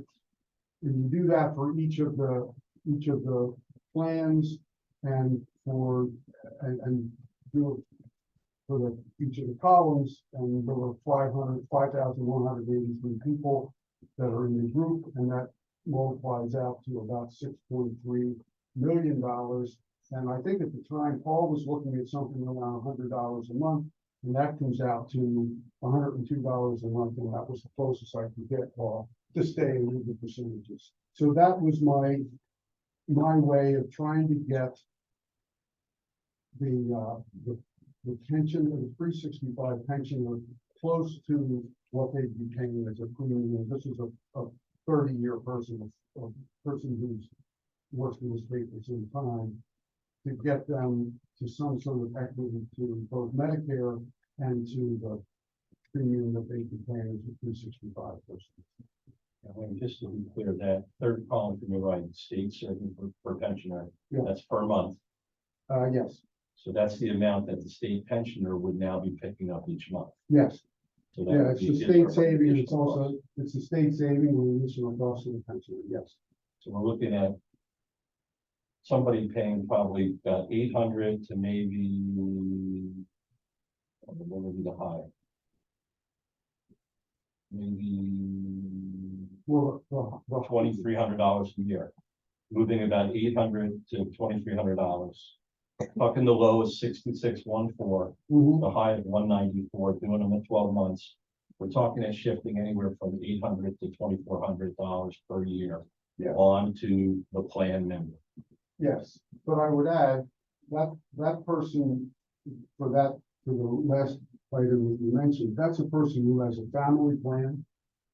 Understood? Yeah, okay. Understood. But yes. Yeah, David. So I think what is important now is what Jeff brought up and when Brian was talking about, if the expenses and premium for this group. And now, you had mentioned that in the past, you thought it was 42% increase, so this is a 60% increase, so.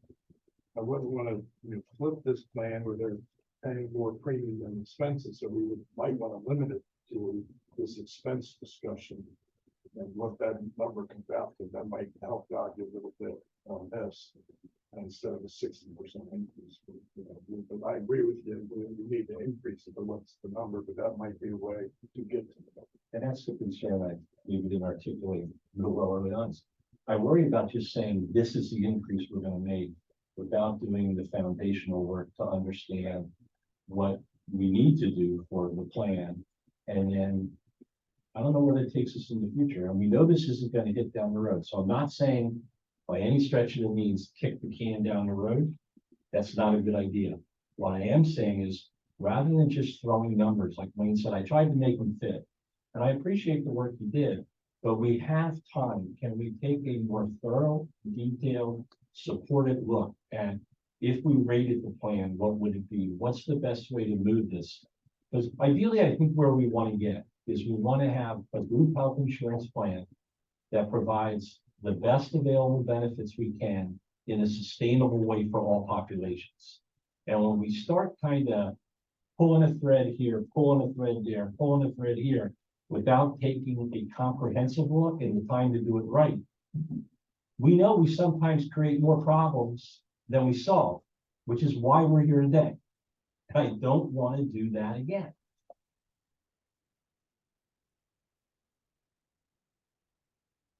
I feel like I need to fill holes here. So one, you may notice a difference in my table. I've got two different columns of changes, and that has to do with my thought of, would we automatically only have one current tier and then one tier, or would we have one tier that could be those who have less than 10 years experience now and have modest changes for the 365 benefits, and another one which is those who are hired after 2024, which we decided that was behind my empty extra column there. If we think back on the rating expectation, what we would expect, if that is accomplished, and then we have a glide path to get there, not a sudden thing, but a glide path to get there, is that the green page costs will be rising. The blue page costs for the overall plan will be falling. Because right now they're subsidizing the 365 retirees. The challenge with it rising is it hits both the retiree and the state. So the state's already paying a heck of a lot for this population, and it's only going to rise unless we advise changes in there. And I get, it may not seem like it, but I do get you really want to get the pieces, the rating in there, the cost savings in there before you commit to disadvantaging future retirees sub 65. And I know Paul earlier, you said if we could do this and then step back, you know, I've been around this business a while, so have you. And my question is, when was the last time that we lowered rates? I would rather thoughtfully walk or step into this, knowing where we want to be and when we need to be there, than jump out ahead. And we may go too far, we may not go far enough. I'm just saying, like, we've done some things through this committee that wouldn't have happened but for this committee coming together that I think are really important. Senate Bill 175, the recommendation on OECs, they're going to address funding through the means that our actuary has told us you have to address funding through, by funding it, right?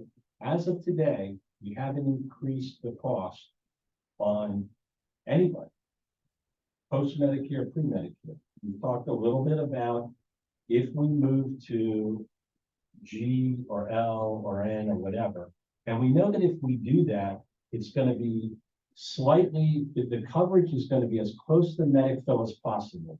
I think some of the changes are around in-home nurse, international coverage, stuff like that, that I guess I'm willing to take a chance on because they don't look like they're going to impact a lot of people, potentially in a negative way. And then if we do that, we have a reason to expect we're going to save money because the cost of that is going to be less than what we're currently paying. So I just am asking, before we say we're going to make people pay more and the state pay less, can we have some reasoned conversation as to why that's where the only place we can wind up, which I don't believe it is. And I believe we need to look at pricing. We need to look at the stuff we talked about, the rate setting to get a better understanding. We need to look at the retiree who goes to another job and could have health care, but says, no, I'll stick with the state. So let's look at that scenario. The future employer benefits because they don't have to pay health care. The employee may benefit because the future employer may say, oh, I'll give you a little more salary. Who loses?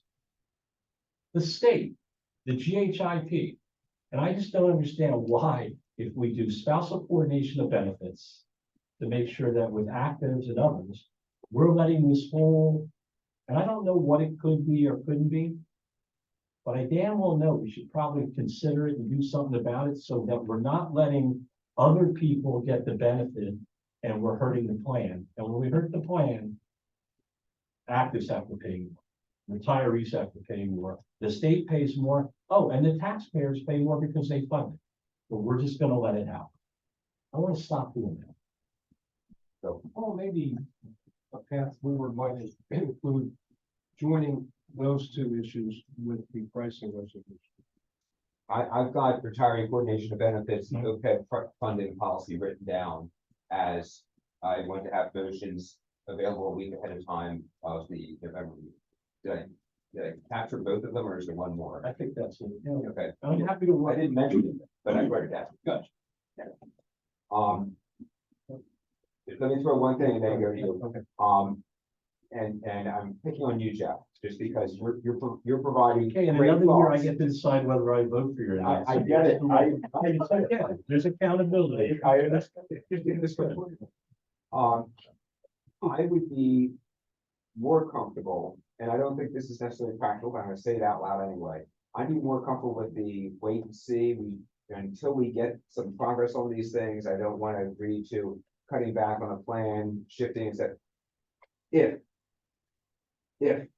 we adjusted our, stance on advising the grandfather date, say, if we're waiting for that to happen, we are still comfortable with having changes affect those who are hired after 2024. My concern is some of these things are gonna take 3 to 6 years, maybe optimistically.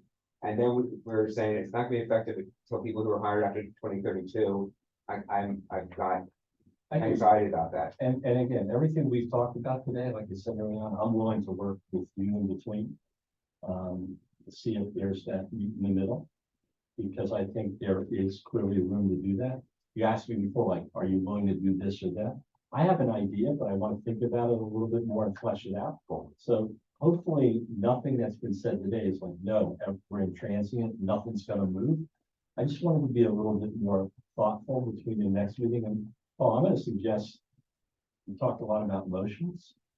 I would be willing to work with you on a number of things into the next meeting, and I think it would benefit everybody if we did it by doing individual motions for each of them, and then also trying to put together an omnibus motion that rolls them all into one package. And then the group will know at the next time, do we have to take them one at a time? Or can we look at one group to address all of them together? Because they're more palatable when you know it's accompanied by this, the other. Well, yeah, because it's like, okay, this is the total picture. Now I know what the picture is on the box that you want me to put the puzzle together so that it looks like what you're looking for it to be, as opposed to, again, fits and starts, yeah. I like that. Wait, sorry. Three things, if I may. First When your of all, table up, your table's no, up. it is up, but,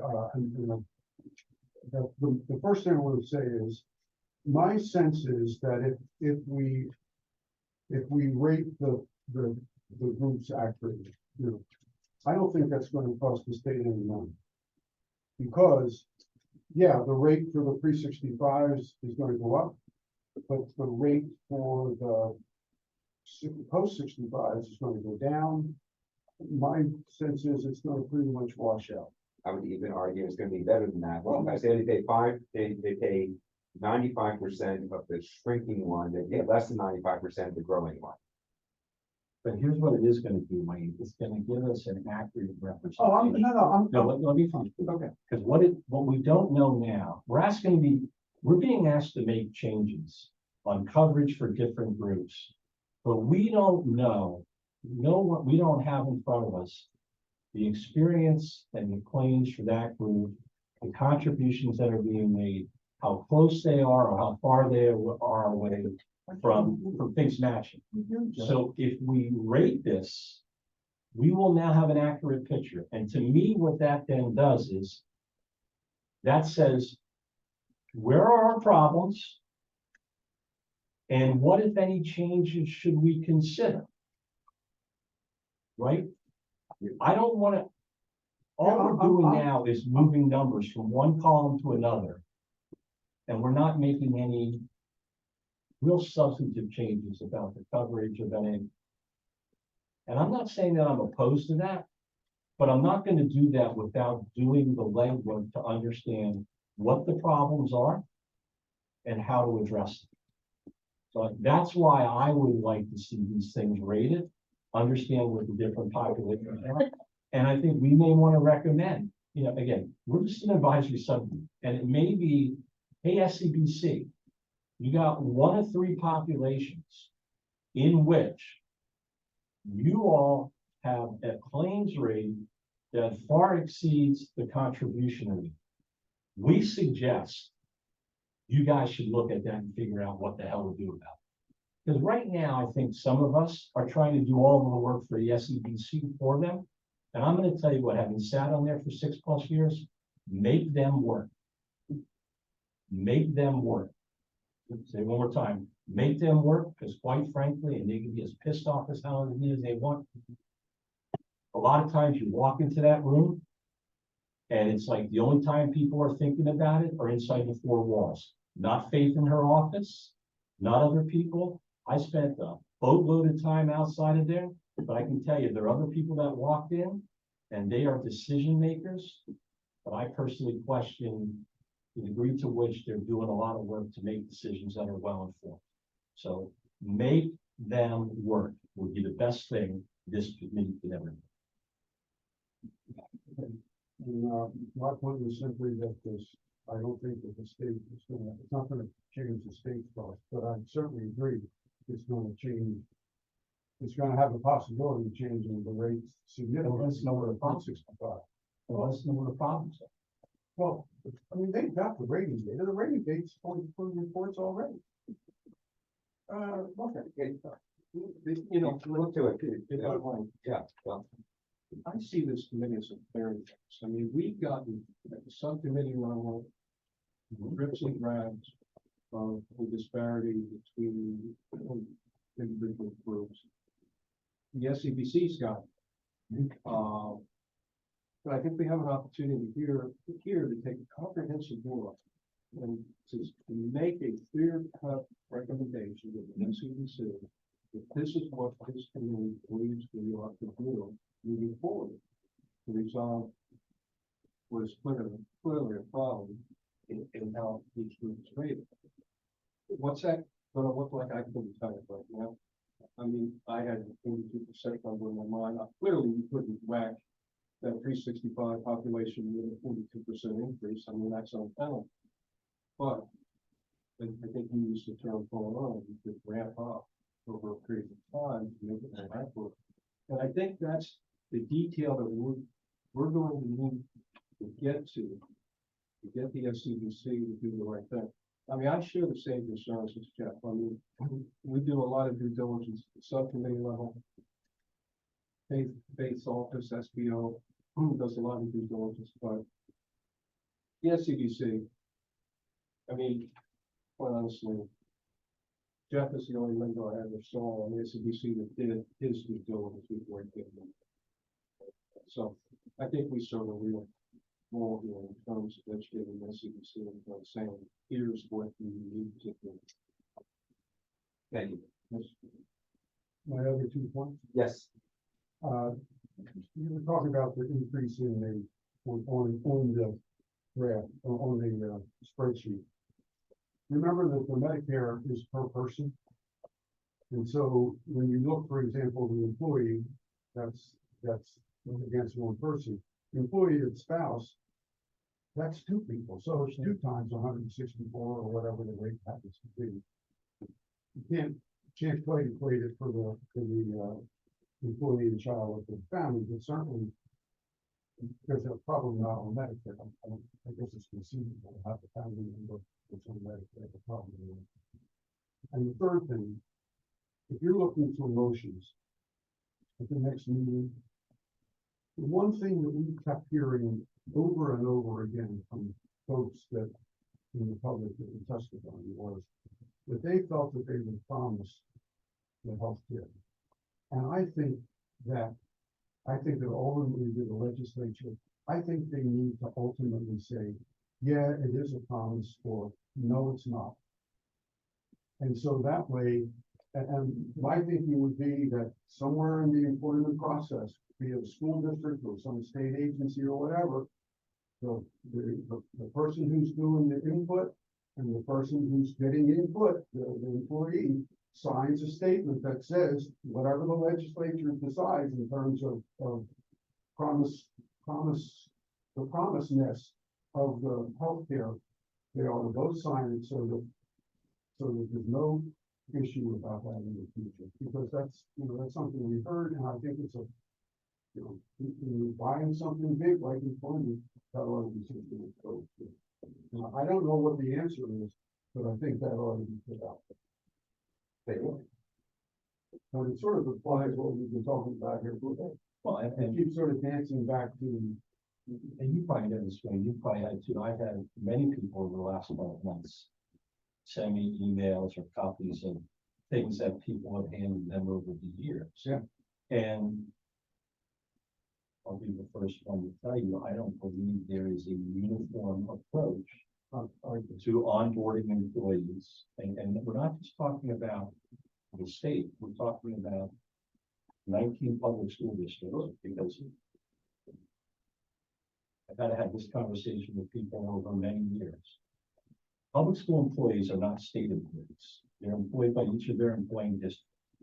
They get paid by the state with money because the state contributes. They participate in the state pension plan. They get health care, but they're hired and fired by the districts, right? So we were talking about those 19 employers. We're talking about the charter schools, right, which is another group that can. And there's no consistency. You're right, because I've had many people say, I signed this, I signed that, here's, and they sent them. And I can tell you, based upon law school and 35 years of practice, they are all over the place. Some of them may be enforceable. Many of them probably aren't enforceable. And there's no consistency, none. I think that's going to be an issue. That's it. Can I ask one question? Sure. When we have Wayne triggered this in my mind, I want to make sure I have the right answer in my head as I work out things. When we have a Medicare eligible retiree and we're providing Medicare, and that person has a spouse, we're also providing for the spouse. Are we contributing once or twice to the GHIP on their behalf? They are both considered individual contracts of coverage, and we are contributing that 95 or 100% for each of them. Right, okay. But if the spouse is pre-65, then they're paying more than that 0.5%. Because it's the GHIP at 13.2 or whatever That is correct, and reversely the state is as well. Because of I just want to make sure, I thought they were separate contracts, contribution for each. Correct. Just wanted to make sure of that. Thanks. I think we've wandered a lot, which is great. I think I really value, I still wanted dollar figures that I didn't get today, and that's all right. I can live that. We've got other things on the agenda. Was that November? The November meeting. No, I wanted the dollar so I could come back in November with something to deliver what people said they wanted today. But okay, post stash, that's all right. I can live it. I want to Representative Bomback, it's Claire. Yes, go ahead, Madam Secretary. I just want to make sure what I'm hearing is that at the November meeting, we should expect in advance of that meeting, as part of our materials, some sort of a set of motions or a comprehensive motion that we could review in advance. I would just hope that with all the disparate conversations going on here, that we wouldn't be expected at November to approve or review a motion on the fly. That is absolutely our stated goal. Yes, and I'm Thank you. that is provided 7 days in advance of the meeting. It's not that we would refuse to entertain a motion on the floor on the day of the meeting, but our hope is, out of respect for both the public and for all committee members, that any motion that we expect to bring forward, we would prepare at least a week ahead of time. And Representative Thank Bomback. you. And I just want to say for the record, Jeff Teschner, I disagree wholeheartedly with your characterization of the SEBC. This is not the forum to debate that, and you and I can talk one-on-one about it, but I just, for the record, didn't want your comments to stand without my opinion that I think you're off base. No problem. I appreciate it and happy to talk to you anytime. Yeah, I'd be happy to talk to you as well. Thank you, Madam Secretary. Anything further? Secretary Geisenberger? Representative Bomback, if I can ask, there was a motion that was discussed at the last meeting related to one-time contributions when there's one-time revenue. And I don't know if you want to take that up today. If not, I'd like to ask that that motion be lifted from the table for the, included in the motions at the next meeting. It's in the minutes. Yes, yes. That it was discussed but never voted on. And Secretary Gosberg, thank you very much. And I think that it does indeed, I'm going to use the term anonymous. I think that would strengthen our vision of what we'd like to see passed in a form at the November meeting. And I think indeed it's a really important element of that. So thank you, Secretary. But I think the motion is already listed word for word in the minutes, so I would just ask that it be included as a motion in the next meeting. So, Very good. What page is that? Page 3 at the bottom. One-time revenue. Okay, gotcha. All right. Thank you. Thank you. thank you. Okay, so the issue of the motion to establish healthcare pricing and best practices committee, I am waiting a month to bring that forward. I'm working with members of the administration on that to get their input on it. Okay, eligibility plan design, that part we have talked about. Is there any more discussion on eligibility plan design? Census, you and Jeff are going to. Yes. Okay. I know we're gonna be talking about GNL and LMG and 9, 10, 95. and to the extent that we get on changing or talking about percentages, we're gonna bring Wayne in on it also. Okay. Very good. Future work group committee composition and objectives. I think we need the chair for that. So my expectation is we're not going to talk about that further today. Any further RHBAS discussion and other business? And Senator Townsend, anything you want to add before we? I'm sorry, on the report. Chair and Lieutenant Governor Hall Long mentioned that is something that Wayne and Faith and Kristen are going to be working on and bringing in advance to people. I think our overall goal, last I heard, was to have I believe the Lieutenant Governor said the next report, I don't think she used the adjective final, but we'll see, is to have a report that can be adopted by us at our December meeting. So that can be handed to the legislature before we begin in January. But there is no other planned action today on that unless there's discussion on that. And I think that what we work on with that small group is going to be a work in progress based on the fact that we're going to have a series of motions that we'll be looking at, and that may actually then end up changing the reports and what, but that's okay. We sure hope it does. Yes, exactly. I agree. Okay, before we go to public comment, Senator Townsend, any additional comments?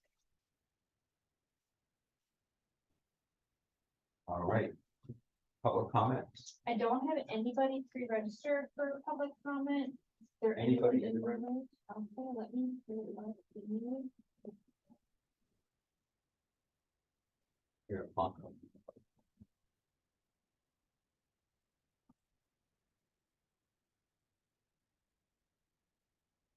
and where is the microphone?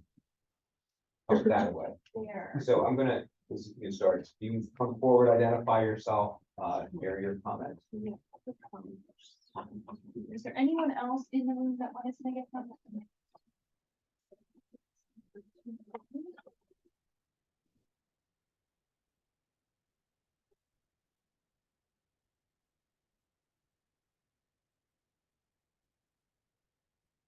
And if you are online and wish to make a public comment, please raise your hand. Go for it. Lisa Diller, Rise, Delaware. Just a couple of comments. One, many thanks to this committee. If I could just say, should this committee continue, subcommittee continue, I just think you guys should. This has been an extraordinary experience. This thing has been run the way a subcommittee should be, with the amount of citizen input that people have been allowed to make. I really think you have done an extraordinary job, and I hope you want to keep doing it. I know it's a burden. You didn't plan to do this in your retirement or your latter years, working years, I'm pretty sure, but neither did those of us who are with Rise. So we thank you for your time, and we hope you'll be willing to continue. Just one or two comments. One, I think that you'll find with Newcastle County that their full benefits for both retirement and healthcare don't kick in until 30 years.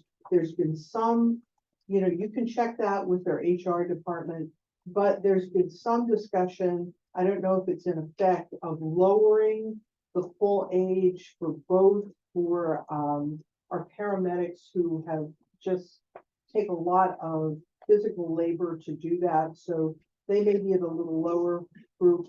The other thing I wanted to get to is Mr. Kashner's comment about spousal access to benefits or benefits to access 365. We stay in close contact with the New York City retiree group. They have about 250,000 people who are retirees. One of the things they have started to do is a deeper dive into the fact that they do have folks who are working 365, and whether part of this drilling down into looking at whether people have access to benefits through current employers, that's something they're going to take a look at. So it's a good question, and just wanted to let you know that folks in other places are looking at that as well. So thank you. Thank you. Thank you. Welcome, Dr. Joe.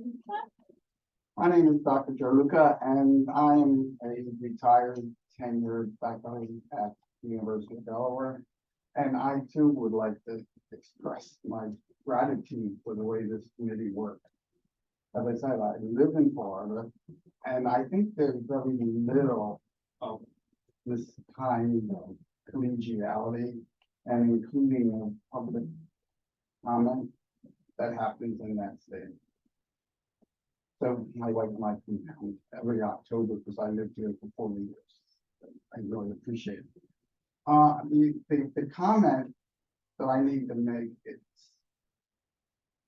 is directed towards the offering of maybe a G and an L, but I really think you should include the F version as well, because there are some people, especially older people, that really may benefit from whatever advantage that F makes, and it may not make a huge difference in the state of Delaware's bottom line. But please consider doing that, and maybe if you find that nobody is responding to that particular option, then you can change it. And finally, the conversations between, excuse the informality, Jeff and Paul are amazing. You just felt it, that it was all sincere and not personal, and for the benefit of all. Thank you. Last call for anyone else in the room. All right, we will go virtual. I do see Stephanie Smith first. Hello, I just have one brief comment to make, and it certainly isn't the most important one you all have made today. But nevertheless, when you're noting what retirees pay for Medicare each month, we keep using the $164.90 figure, and perhaps that's the floor. But I think it's important to remember that many retirees pay much, much more than that. My husband and I each pay 3 times that. And it's not because we are particularly wealthy. But when you are looking at people who perhaps had, very good jobs and they have a very good pension, and they're not paying they're not having as much disposable income as you might think if they were only paying 165, when both of them together are paying $1,000 a month for Medicare. That's all. Thank you.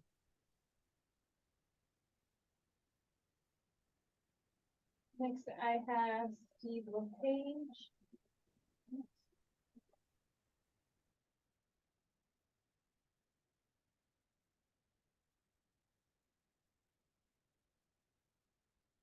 Steve, are you ready?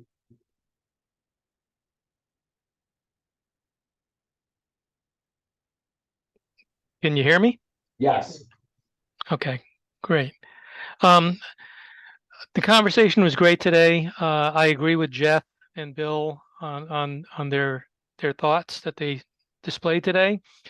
I sent a number of you all an email with a spreadsheet that I had worked on, and it's got the history of costs broken out with medical and RX and everything else. And I'll just give you a little bit of it because this is only from 22 to 23. So we know we had a rate increase, during those times. So the actives increased by 55.6 million, while their premiums also increased by 53.3 million, yet still accumulating a deficit of 51 million, which is an increase of 2.5 million over the $48.5 million deficit in FY22.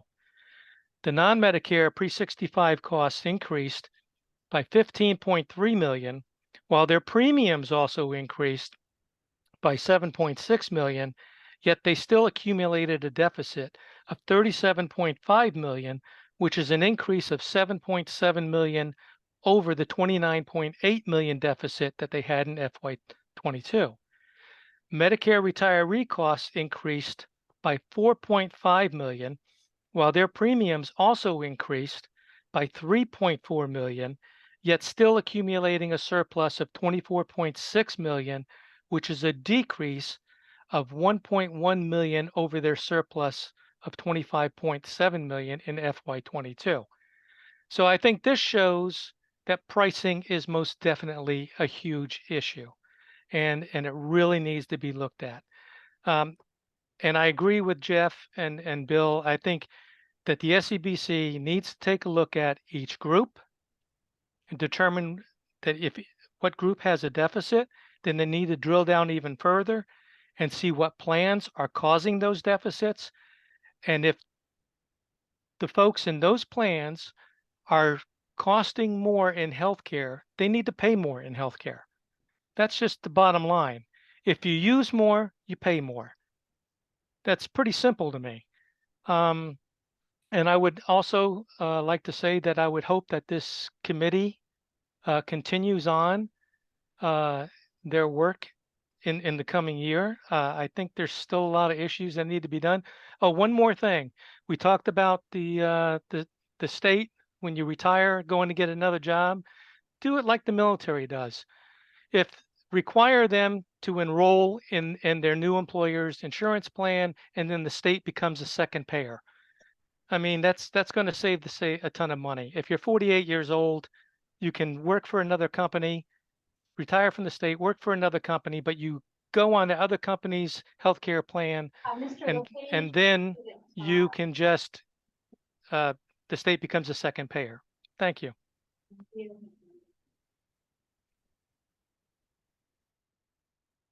Then we have Diana Noonan. Hello.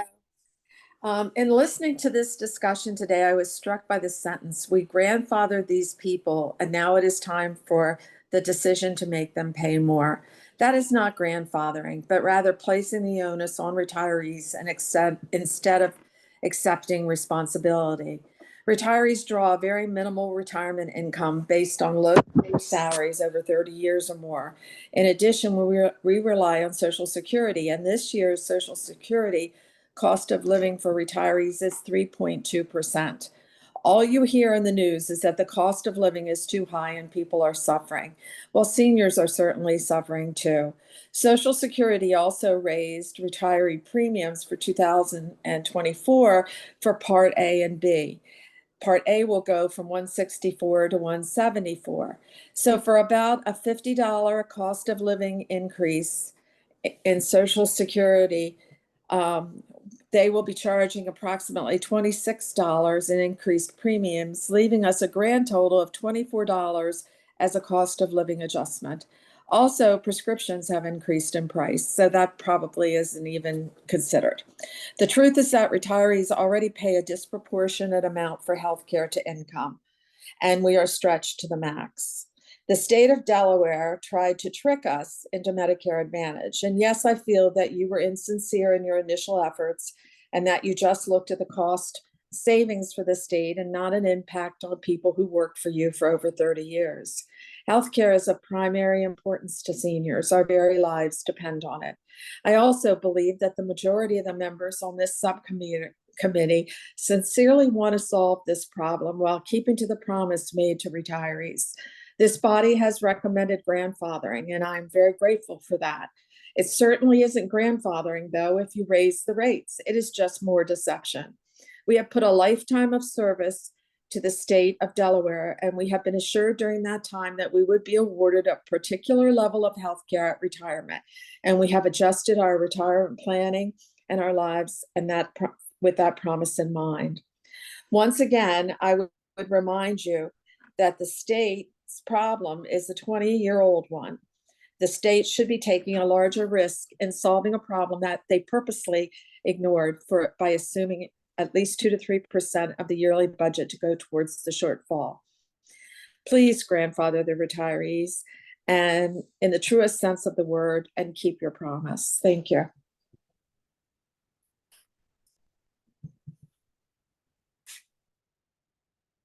Is there anyone else that would like to make a public comment today?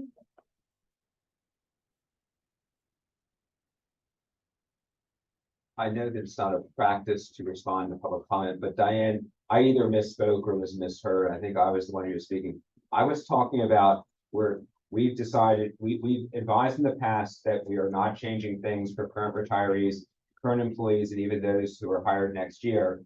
I said, what I meant to say, what I meant to say was, let's explore what we are talking about in a non-grandfathered population. And if I was unclear, I apologize for that.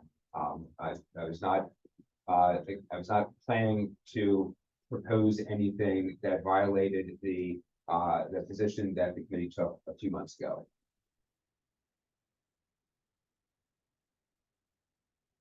No other public comments? I don't see anyone else that make a comment.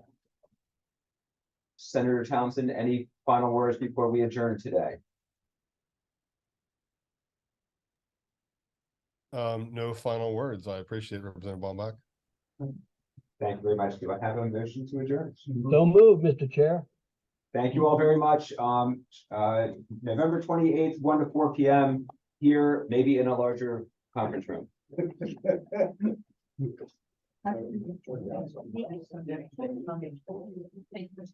Great job.